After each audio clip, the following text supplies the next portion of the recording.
Avec le temps, Max se remit tout à fait. Je suis restée longtemps entre Philo et lui. J'ai pris soin du borgne. Je le pansais, je lui apportais de l'eau. J'avais tout intérêt à ce qu'il guérisse, afin que les autres comprennent que la séance de torture dont il avait été l'objet n'avait pas été menée par simple cruauté. Avant la fin d'une semaine, les fougères qui couvraient son dos commencèrent à se décoller. J'ai enlevé le pansement. Cela paraissait correct. Les premiers jours, il restait très affaibli. Il avait du mal à suivre le rythme du reste du troupeau. Moi et Philo restions souvent à ses côtés, en queue de colonne. Plus pour le rassurer que pour le protéger. S'il était survenu un danger quelconque, nous ne lui aurions pas été d'un grand secours. J'ai continué quelque temps à laver ses cicatrices à l'eau de mer, dans l'espoir vain de tuer les larves de mouches à chair morte qui se développaient à l'intérieur.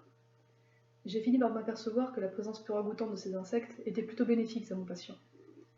Les asticots dévoraient les tissus malades sans toucher aux endroits sains. Ce n'était pas très joli à regarder, mais cela assurait un rétablissement rapide. La dernière pluie de la saison arriva.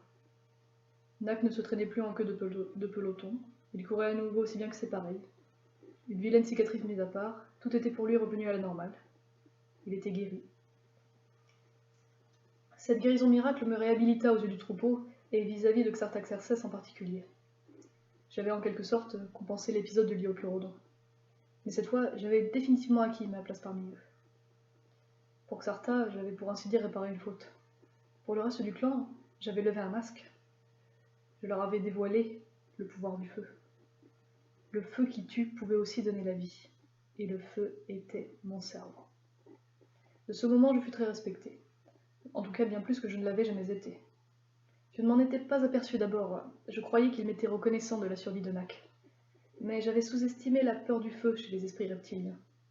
Sans m'en rendre compte, j'avais bouleversé les logiques de leur instinct. Quand je revenais de chasse et que je m'éloignais du groupe pour faire fumer mes prises, il arrivait que quelques jeunes me suivent pour me voir faire du feu. L'odeur des premières fumées les éparpillait immédiatement, mais ils revenaient craintivement, comme des enfants qui se cacheraient les yeux devant un film d'horreur et ne pourraient pas s'empêcher de regarder entre leurs doigts. Ils avaient des réactions enfantes. Un jour, Evoé eut la mauvaise idée d'essayer d'attraper une flamme. Un jour durant, il dut se passer des services de sa main droite. Les adultes ayant leurs propres occupations, il était très rare qu'ils viennent analyser ma science de la brochette. Et leur esprit était en général plus méfiant que celui de leurs enfants, où la curiosité pouvait prendre le pas sur l'instinct. Philo, qui avait eu son compteur de feu pour longtemps, préférait se tenir à distance. Trail avait grandi. Depuis la mort de Cad, il avait droit à toute l'affection de sa mère. Bien qu'il commençât à me dépasser en taille, il restait mon favori parmi les jeunes. Mais depuis que les mères ne les empêchaient plus de m'approcher, les petits revenaient à moi avec l'insouciance de jeunes camarades, dont j'étais tour à tour la garde, l'amie et la maîtresse. Difficile de s'en faire une idée, n'est-ce pas? Ce sera plus facile à expliquer le jour où l'on aura trouvé un mot qui désigne un assemblage des trois, apparenté au règne animal. Evoé et Eonymus étaient les deux derniers de Mara. Je les aimais beaucoup. Ils étaient jumeaux, nés du même œuf. Et durant mon séjour là-bas, je n'ai jamais connu de frère aussi espiègle. Ce temps fut pour moi l'âge d'or. J'étais devenu un membre du clan à part entière. Xarta ne conservait plus tant de réserve à mon égard, mais son autorité me frappait comme les autres. Face à elle, je n'avais droit à aucun traitement de faveur. Je n'étais plus étrangère, elle me considérait officiellement comme citoyen de son peuple. Quand Philo ne se trouvait pas à portée, je montais souvent Nicodémus pendant les assauts. Il est toujours un peu lent, et je m'étais prise d'affection pour lui. Philo grandissait. Je commençais à avoir du mal à le monter. Enfin, le monter à proprement parler ne posait pas trop de problèmes, mais cela relevait plutôt de l'escalade. Lui sauter sur le dos en cas d'attaque devenait difficile. Il était plus pratique de ne pas descendre de sa croupe. Même à pied, je restais toujours à ses côtés. Certains auraient choisi une autre monture, plus abordable, mais je ne pouvais pas le laisser choir ainsi. Il m'a toujours été fidèle, même dans les moments les plus difficiles. C'était un véritable ami. J'aurais commis un parjure en l'abandonnant au profit d'un autre.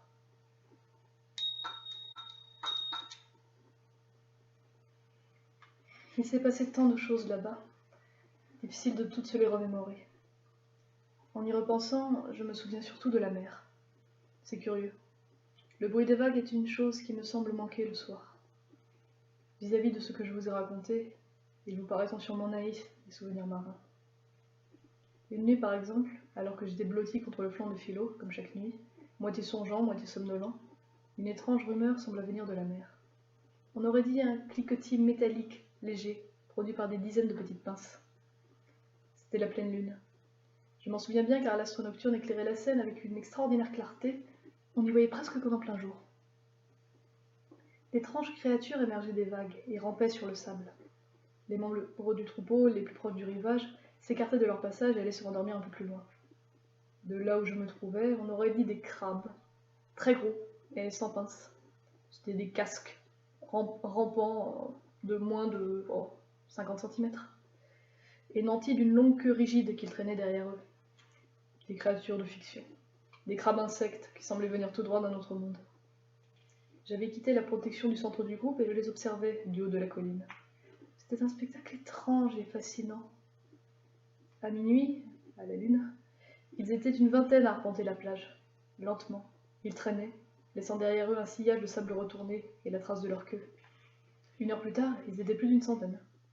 Parfois l'un d'eux s'arrêtait, agitait un peu le sable sous lui, pendant une vingtaine de minutes environ, et repartait vers la mer. Avant 3 heures, la plage en était recouverte, et cela grouillait, rampait, lentement, mollement. Tous répétaient le même manège. Ils se baladaient sur la plage, s'arrêtaient, remuaient le sable un certain temps, et repartaient aussi secs en direction de l'océan.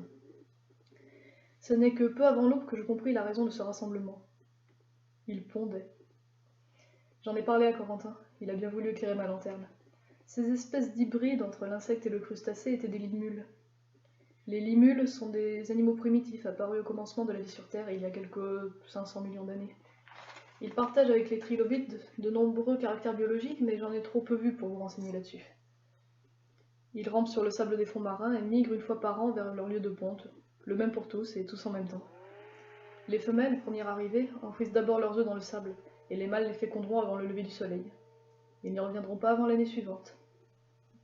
Cela paraît précaire comme méthode, n'est-ce pas? Mais la race des limules a traversé tous les âges. L'espèce s'est perpétuée depuis le paléozoïque jusqu'à nos jours.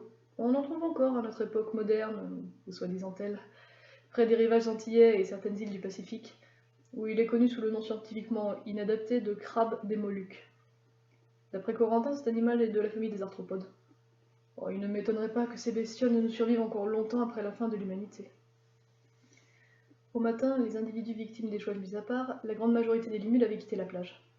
Les derniers retardataires retournaient vers la mer, aux lueurs de l'aube. Les conquistadors de la Thétis regagnaient leur patrie. Comme dans chaque expédition, il y avait eu des pertes. Quelques arthropodes n'avaient pas survécu à cette nuit sur la terre ferme. L'un d'eux gisait sur le sable, retourné comme une tortue, immobile.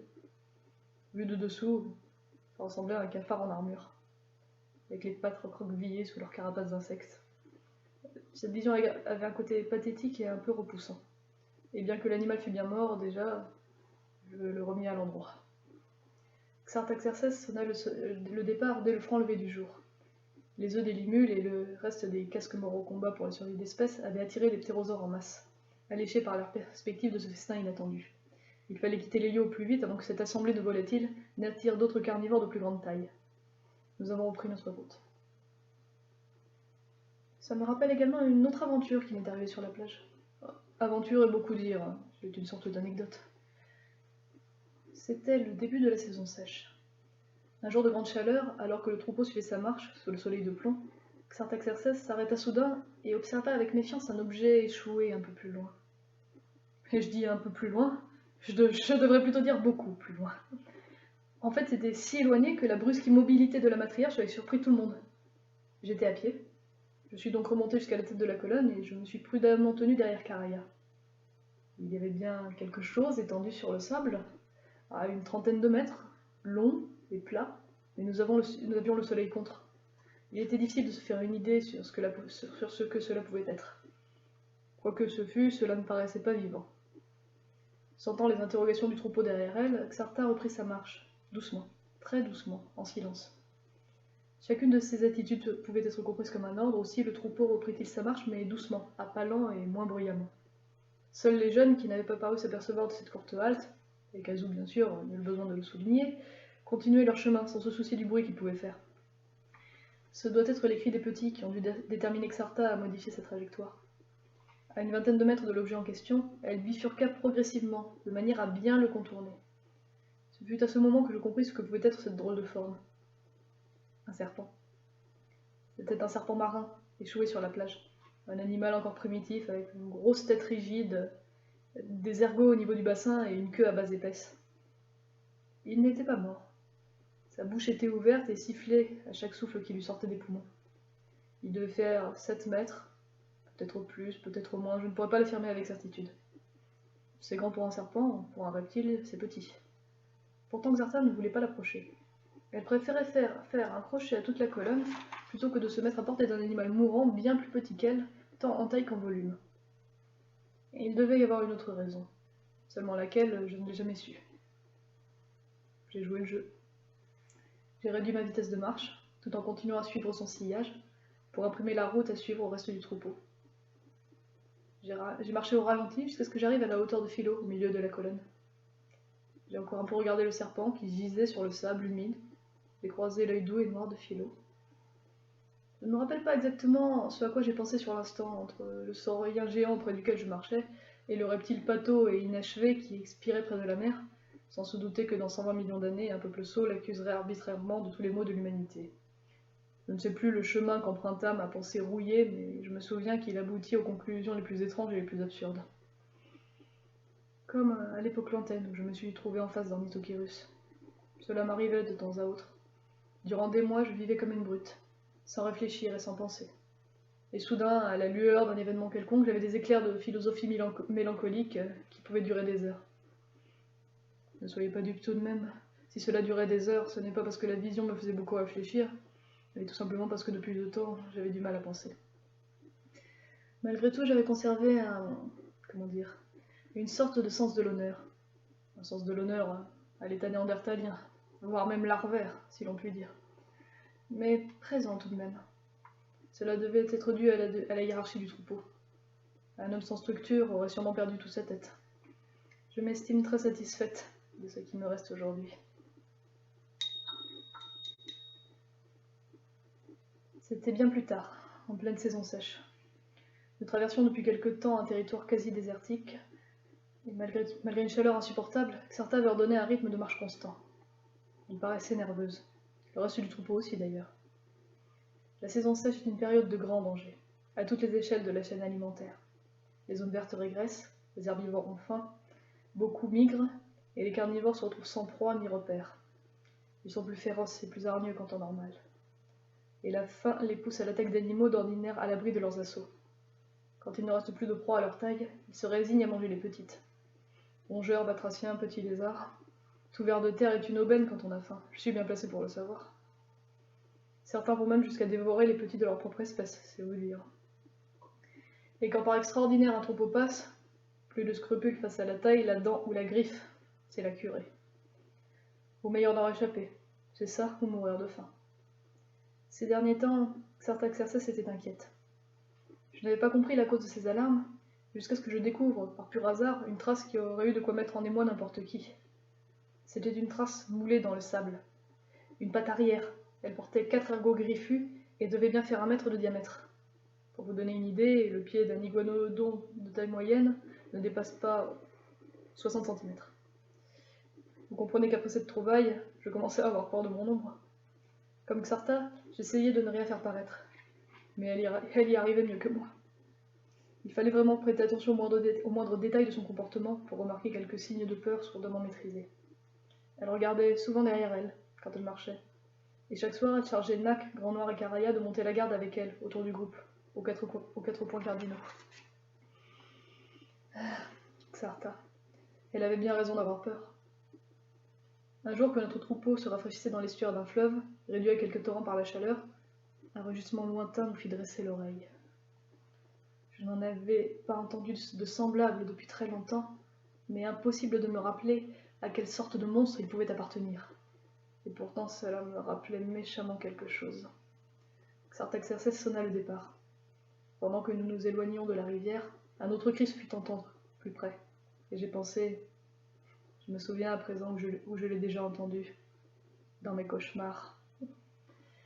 Ils sont apparus avant que nous n'ayons rejoint la plage. 2 animaux énormes, sombres, immense, menaçant, avec des mâchoires tout en crocs, et à l'évidence il n'était pas venu pour discuter. Avant que les iguanodons aient pris le temps de la réflexion, Xartha sonna le rassemblement. Elle avait raison. Sans étendue ouverte, la fuite était inutile. Il allait falloir se battre pour passer. Elle prit la tête, ayant derrière elle Caraya, Pasi, Grand Rouge et Grand Noir. Gehennak avait rassemblé les jeunes. Depuis notre petite séance de chirurgie, Nakanaï était devenu plutôt frileux lors des affrontements. Les deux carnivores allaient et venaient lentement devant le troupeau, jetant par intervalles de sinueuses menaces, en mouvements de griffes et en claquements de dents. Les autres membres du clan s'étaient rangés derrière les troupes de Xartha. Elle grattait le sol de son pied, d'un geste irrité, pour montrer à ses assaillants qu'elle les attendait de pied ferme. Je profitais du peu de mouvement pour grimper sur la courbe de Philo. Si jamais il devait survenir un éparpillement, je serais la seule à ne pas pouvoir suivre. J'entendis un bruit de grattement derrière nous. En baissant la tête, j'aperçus Kazu, qui était en train de profiter d'une touffe de conifères derrière la queue de Philo pour se régaler de racines. Les carnivores n'avaient pas peur. Ils semblaient considérer notre position sous tous les angles avant de passer à l'attaque, comme le joueur d'échecs qui prend son temps avant de porter le coup décisif. Le plus grand animal du troupeau avait 1 à 2 mètres de moins qu'eux. C'était parti facile. Ils attaquèrent en même temps, sur un seul point. Il fallait les contrer de front. Une seule brèche dans le groupe aurait créé une panique. Xartha Xerxes répondit pour eux deux. Elle s'élança à leur rencontre, dressée sur 2 pattes, les ergots levés. Ce fut une mêlée terrible, et la réaction de Xartha avait été si soudaine et si imprévue que nous en restâmes pétrifiés de saisissement, tout à fait ahuris. Le combat était inégal, mais la matriarche arrivait tout de même à les tenir en respect, jouant de la queue et des pouces avec acharnement. Elle répondait aux griffes à griffes, et ne semblait pas sentir les coups de patte de ses adversaires qui lui déchiraient les chairs et faisaient gicler le sang. Pas un d'entre nous ne bougeait. Nous étions sidérés. Xartha tenait bon. Ses assaillants avaient également leur comptant de coups et d'échymoses, mais à 2 contre 1, la partie était jouée d'avance. L'un des 2 charognards ouvrit une gueule pleine de dents courbes et éventra notre matriarche d'un violent coup de mâchoire. Xartha Xerxes poussa un meuglement de douleur qui nous réveilla. Les autres, je ne sais pas, mais pour ma part, ce cri m'a fait sortir de transe. J'attrapai ma lance et passai la boucle de Philo derrière mon dos. « Hardy !» criai-je en donnant un grand coup de bâton dans la croupe de mon destrier. Surpris par ce coup inattendu, Philo chargea. Et de voir Philo charger a dû réveiller tout à fait le reste du troupeau, car Caraya et Grand Noir nous suivirent aussitôt au pas de course. J'ai blessé d'un coup de lance le premier carnassier qui passait à portée. Je ne sais plus où, ou aux côtés sûrement. Il avait reçu de plein cette attaque imprévue, et je vous avoue, sans fausse modestie, que je lui ai fait une belle entaille. Les 2 mâles, à force de cris et de coups de doigts, commençaient à faire reculer le deuxième. Grand Noir et Caraya n'eurent pas beaucoup à attendre, car les autres grands du troupeau les rejoignaient. J'avais chargé, les 2 mâles dominants avaient chargé, alors naturellement, les allèles récessifs ont suivi le mouvement. « Arrière, arrière !» leur ai-je crié. Il ne fallait surtout pas qu'ils s'exposent tous à la fois. Dans une mêlée, le mégalosaure leur ferait plus de dégâts qu'il ne lui en aurait fait. J'ai écarté de ma lance les plus jeunes qui ne m'écoutaient pas. Les petits devaient rester en arrière, sous la garde de Mahar. Les 2 mâles avaient été rejoints par Gay, Nak, Pasi, Rouge, Yggdrasil, Erato et Nicodemus. Ils avaient réussi à gagner du terrain sur nos agresseurs et défendaient farouchement leur matriarche blessée. Les carnivores commençaient à hésiter. Celui que j'avais atteint semblait déjà prêt à la fuite. L'autre continuait ses menaces, mais il ne paraissait plus y mettre autant de chaleur. Il avait encore à la bouche le sang de la matriarche, et je comptais bien le lui faire payer d'autant. J'ai fait faire à Philo 3 pas en avant. Malgré son incontestable avantage de taille, le mégalosaure ne semblait pas plus tant rassuré. Les rôles s'inversaient. Je ne me posais pas de questions à ce moment, il faut dire que j'étais habité d'une telle rage. Je comprends à présent pourquoi je paraissais lui faire peur. Vous l'avez deviné, toujours l'instinct. Il avait beau fouiller tous les tiroirs de son crâne de reptile, je n'étais fiché ni dans la rubrique proie, ni dans le dossier ennemi. Et l'arme que je portais à la main, en association directe avec la plaie béante de son acolyte, devait avoir placardé sur mon front l'étiquette « Danger ». Voyant qu'il hésitait, et fermement résolu à ne pas laisser passer cette chance, j'ai claqué la courbe de Philo, et par un effet de masse que seul un expert pourra expliquer, tout le troupeau suivit notre charge. Un troupeau à affronter est une chose, un troupeau qui charge en est une autre. Et dans ce genre de cas, la taille n'est plus un critère valable. Je ne suis pas sûr qu'une paire d'éléphants accepterait d'attendre une trentaine de bisons en furie. Les mégalosaures ayant un coefficient cérébral bien inférieur à celui de nos amis les pachydermes, ils ne se le firent pas dire 2 fois, et abandonnèrent rapidement la partie. J'ai poussé loin la charge, et comme Philo se rapprochait progressivement du carnivore, j'ai démanché l'un de mes couteaux palmés. Oubliant qu'il n'avait aucune chance de me comprendre, j'ai crié à l'adresse du mégalosaure. « Tu comptes nous quitter comme ça ? Attends un peu, que je t'envoie un petit souvenir. » Et je lui ai lancé dans le dos la lame de mon couteau en ajoutant « Avec les compliments de Xartha Xerxes !» Il ne dut pas en avoir grand mal, car j'avais visé un peu à la va-vite. Je lui ai pour le moins offert une belle coupure en haut de la queue. Après cela, j'arrêtai la poursuite, car Philo commençait à se fatiguer. Je tournai bride et nous rejoignîmes les autres. Nous avions gagné, certes, mais temps perdu. Les jeunes avaient vite abandonné la charge. Ils étaient à présent massés autour du corps de la souveraine tombée au combat. Xartha était bien vivante, mais elle avait tout le ventre ouvert. Je me suis rapproché d'elle pour considérer la plaie. Le tiers des viscères en sortait. Assurément, c'était irréparable. Elle avait déjà perdu trop de sang, et si mes couteaux pouvaient ressouder les coupures sans gravité, ils étaient sûrement inefficaces sur de pareilles blessures. Et quand bien même d'ailleurs, en serait-elle sauvée pour autant? Qui sait si ce ne serait pas pour expirer dans d'atroces souffrances dans quelques semaines ou voire quelques jours plus tard? Le cas relevé de la chirurgie de pointe. Un troupeau ne peut se permettre de rester en place, surtout avec la proximité de pareils prédateurs. Pourrait-elle se lever rapidement? Pourrait-elle même se lever? Et nous, pourrions-nous nous charger d'elle dans cette région desséchée? Un troupeau qui n'avance pas est un troupeau qui meurt. Tout le monde s'était regroupé autour de Xerxes. Pendant que j'entrevoyais ces tristes conclusions, Philo s'approcha de moi. Il avait une branche de bois sec en travers de la bouche. Sauve-la, semblait-il dire. Sauve-la comme tu as déjà sauvé Nac. J'ai interrogé Xartha du regard. Il n'y avait pas à se faire d'illusions, elle semblait l'avoir compris. Même blessée, agonisante, même à terre, elle gardait dans ses yeux l'étincelle souveraine, le feu de sa noblesse, la seule noblesse réelle, celle du cœur, la flamme du sacrifice. J'estimais que c'était à elle que revenait la décision. Je me suis placé en face d'elle et je lui ai présenté la branche de Philo dans une main, ma lance dans l'autre. Elle était la seule à pouvoir décider. Elle a longtemps regardé les deux objets avant de lever les yeux vers moi. J'ai soutenu son regard. Je n'avais pas à lui donner de leçons sur la gravité de la situation. Elle savait déjà, avant même que je le lui demande. Elle leva la main sans me quitter des yeux, déterminée, et la posa sur ma lance. J'ai laissé tomber le bout de bois. Avant de faire quoi que ce soit, je me suis mise à sa hauteur. J'ai pris son énorme tête chevaline à deux mains, et j'ai fixé ses yeux de toutes mes forces. J'ai emprisonné son regard J'ai emprisonné dans ma prunelle le feu qui brûlait à l'intérieur de son œil noir. J'ai lâché sa tête et j'ai balayé l'assemblée d'un regard enflammé.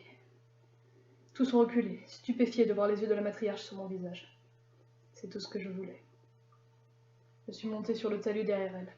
Elle ne m'a pas regardée. Grave, elle attendait. Je crois bien qu'elle était déjà prête. Elle a redressé la tête. Je me suis mise en position. Elle a regardé solennellement le soleil et poussé un long roglement. J'ai attendu qu'elle termine. Enfin, elle s'est tue. J'ai levé ma lance et j'ai frappé. J'ai frappé sa nuque 5 fois, sans m'arrêter, de peur de la manquer. J'aurais aimé fermer les yeux, mais pour elle, il fallait que cela aille vite, que ce soit bien fait, qu'elle souffre le moins possible. Pour l'honneur, et parce que j'étais la seule à pouvoir tenir une lance, il fallait que ce soit moi qui le fasse. J'ai frappé. Elle n'a pas eu une plainte. Quand j'ai vu qu'elle ne bougeait plus, j'ai laissé tomber ma lance. J'avais les larmes aux yeux. C'était la première fois depuis longtemps que je pleurais, et ce fut la dernière depuis. La tête était tombée et ne se relèverait plus jamais. Xerxes avait vécu. J'avais fini, mais ce n'était pas encore terminé. Il restait à convaincre les autres. Je suis redescendue de la butte, j'ai tiré mon couteau d'obsidienne et j'ai taillé une longue lanière à la base du cou de ce corps désormais inerte. Une bande de peau traversée de deux traits noirs, en forme de X. J'ai dénoué mon bandeau et je l'ai attaché autour de son cou. Je le lui ai offert en quelque sorte. J'ai mis ma nouvelle coiffe, ma nouvelle parure, le X au niveau du front. Il ne fallait pas rester là. Les carnivores pouvaient encore revenir. J'ai promené un regard noir sur le troupeau tétanisé et je me suis mise à marcher en direction de la plage, sans me retourner. Quand je me suis aperçue que pas un n'avait bougé, j'ai fait volte-face et je les ai attendus, droite, la lance à la main. Philo a interrogé ses compagnons du regard, et comme il ne lui répondait pas, il commença doucement à venir vers moi. Comme le Polacanthus voyait que certains avaient repris la marche, certains n'étant que Philo, il emboîtait le pas. En voyant partir Kazoo, les jeunes, les moins timorés, échangèrent un regard et amorcèrent le mouvement. Ma et Gai suivirent les jeunes. Nac les suivit, et après lui, Carcara, Nicodémus, Yggdrasil, Caraya et le reste du groupe. Dès que Philo fut arrivé à ma hauteur, je repartis droit devant moi, vers la plage, toujours dans la même direction.